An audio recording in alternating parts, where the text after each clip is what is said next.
La crise diplomatique entre l'Algérie et le Mali s'est brusquement intensifiée après la destruction par les forces algériennes d'un drone malien près de la frontière dans la nuit du 31 mars au 1er avril 2025.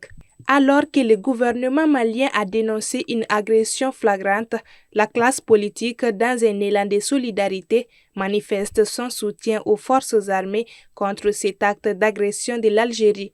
C'est là, malgré l'irritation du climat politique entre les autorités de la transition et les hommes politiques. L'ancien Premier ministre Moussa Mara s'est exprimé en ces termes sur ses réseaux sociaux.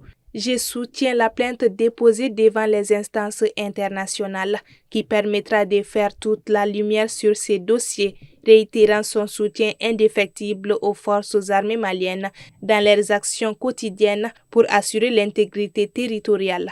Une réaction qui sera suivie par celle d'autres acteurs politiques et des partis politiques. L'ancien ministre, non moins président du parti CODEM, Ousseini Amion Guindo déclare, suite au communiqué du gouvernement de la transition confirmant la destruction de l'un de nos vecteurs aériens par la partie algérienne. Nous tenons à apporter notre soutien à notre armée dans ces moments difficiles. Dans un communiqué, le parti Union pour la République et la démocratie soutient la fermeté du gouvernement de transition et appelle à prendre toutes les dispositions nécessaires afin que cet acte ne reste pas impuni. Les signés de Faso Iriwaton, Far Ankawili, l'ancien premier ministre Shogel Kokala Maïga ont tous condamné à leur tour et protesté vigoureusement contre les acteurs et complices de cette attaque lâche.